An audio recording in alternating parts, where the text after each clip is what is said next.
Good morning everybody, it's Thursday and I think it's the 9th of July today. Not really a very good morning all in all, looking at the sky. I'm just hoping that I'm not going to get wet before we've done this video today. It's a little bit brighter over Blackpool, hopefully it's blowing this way. So today we're at the 5-bar gate at Rossall and we are going on the next episode of the anti-tank block mystery. So today I'm going to take you with me to measure the blocks because I've been in contact with a guy who is an archaeologist. It's an organisation called Citizen, and if you like the same kind of things I like to watch, you might have seen some programmes recently on television with Keith. he's acting coy, just pretending he doesn't know me. You might have seen some programmes that they've done over recent years with archaeological sites in a marine environment. Quite interesting stuff. Unfortunately, a lot of it is on the East Coast. So the other day when I'd added the PS to the article about the tank traps from a friend's father-in-law who was 10 at the time when the war was in place, I posted this on Twitter and a guy posted a link underneath it to a blog on the Citizen website. Now, as I say, I already knew about Citizen, but I hadn't actually seen this blog. I didn't know they'd got any information on their website, so having read that, I thought, oh, the case is getting stronger. It's getting stronger and stronger for them being tank blocks. So I emailed Citizen and asked them what they thought. Anyway, a very nice chap replied to me and said that in his opinion these are anti-tank blocks. So I'm going to go down here and I've got the email in my pocket. I've also got my glasses on so that I can see the email, and I'm going to read the salient little bit out for you, and I'll put the full reply on the article on the Visit Fleetwood website, and I'll put the link in the description. So, are you ready? Let's read the email.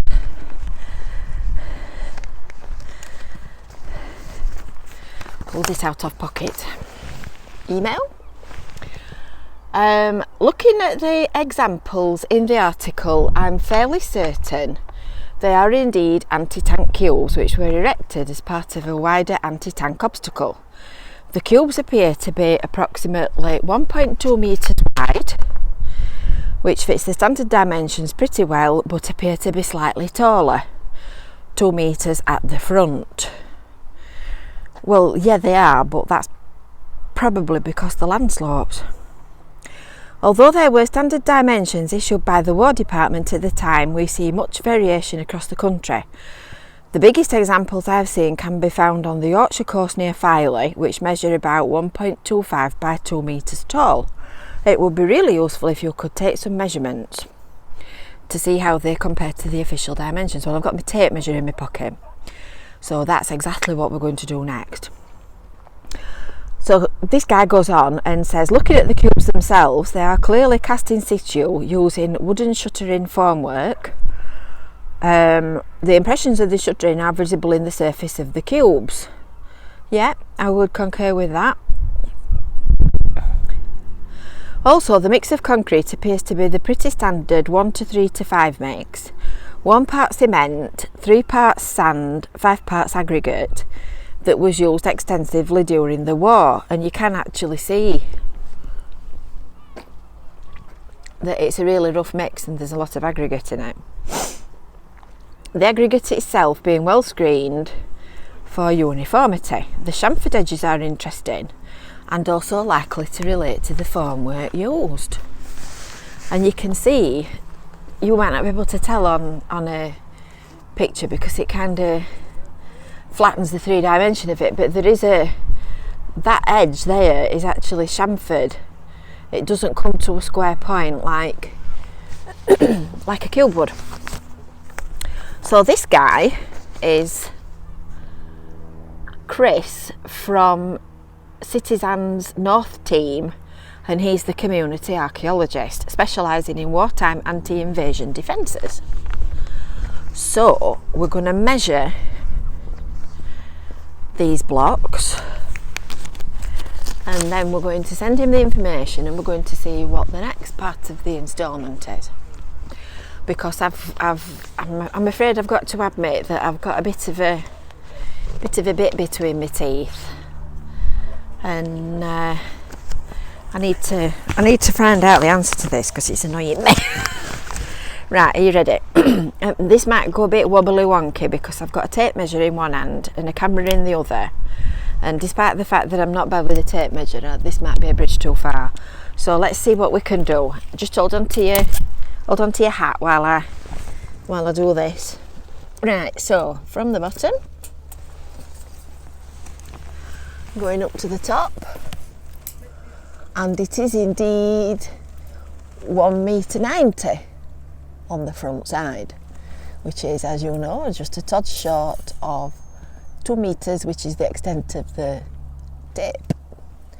So 1.90 m at the front. Let's go up here and go around the back. How much I'm just going to say how much you want to bet I found a puddle. So at the back, hey, do you know, you couldn't make that up, could you? We'll measure these. They're all about the same height. So at the back, you can see that it's sat on the sea wall. So I'm not going to measure the sea wall, I'm going to measure it from there. So we'll try that. And that's 4 foot. So 1 metre, oh ouch, 1.90 m. Let me write this down because by the time I'm done talking to you I'll have no way of remembering. Right, so 1.90 centimetres front, 4 foot back. Note how I seamlessly mix imperial and metric measurements. Right, let's measure it from the floor. See what that is. Right, so from the floor,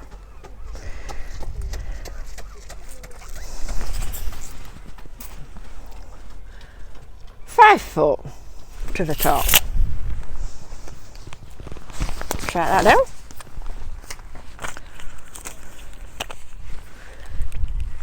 Five foot from floor. Right, now we need to measure how big they are.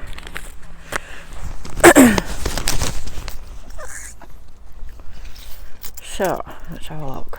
We need to do this here, don't we? Oh, I'm sorry, it's going all wonky. Just a second.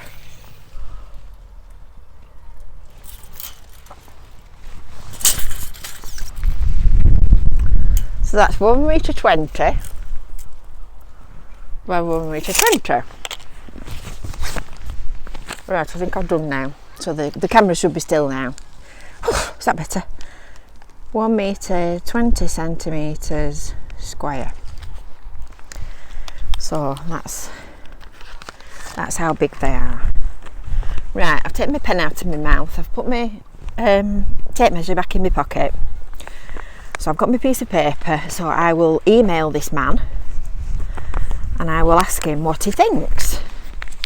So meanwhile, another fountain of all local knowledge called Nick Moore had also left a message saying that he thinks that they were part of the sea defences. So as fast as you get one answer, you find another answer, And another answer brings another answer, so somewhere or other there's got to be the answer. But as I've said to you before, if you've been watching these videos, these blocks begin right down there, and this, you can just see it through that gap. That is the wall at the back of the swimming pool that Rossall School used to have outdoors. So I'm not convinced that they are to do with that. I don't know. We'll get there. We will get there one day. It will all become clear in the passage of time. Anyway, we didn't get wet, which is a big bonus. I've been watching the black clouds over the sea this morning. It's been absolutely black first thing. It's not as bad now. In fact, you can see up over the Lake District. In fact, it looks like it's raining. Look at that. That's rain. It's got to be. It always amazes me when you're on the coast, because it's so flat and you've got an unhindered view, how you can see actual rain dropping. And you see a weather map and it's got sort of a patch of rain over Birmingham, and you're not really aware when you're in Birmingham that the rain has moved towards you and then moved over you as it's gone. But when you're at the coast, because you can actually see for such a long way without any buildings and anything to impede your view, you can actually see rain falling, and sometimes when it's really bad you can see a thick black line where it's just dropping out of the sky. It's amazing. So this is Rossall Beach. We're right in front of Rossall School at the minute. That's the North Pier and Blackpool Tower and the Norbreck Castle. My dad always says it's going to rain when it's as clear as this, and he's usually right.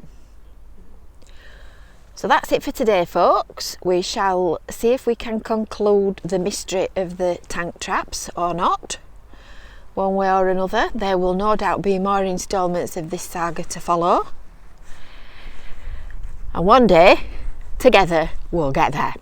So don't forget, make sure that you've subscribed, like this video. If you've got any comments or questions or whatever, just pop them in the comments below, and I'll also put you the link in the description for the article about the tank traps and the story so far. You have a lovely day. If you're going out, don't get wet. See you soon. Bye.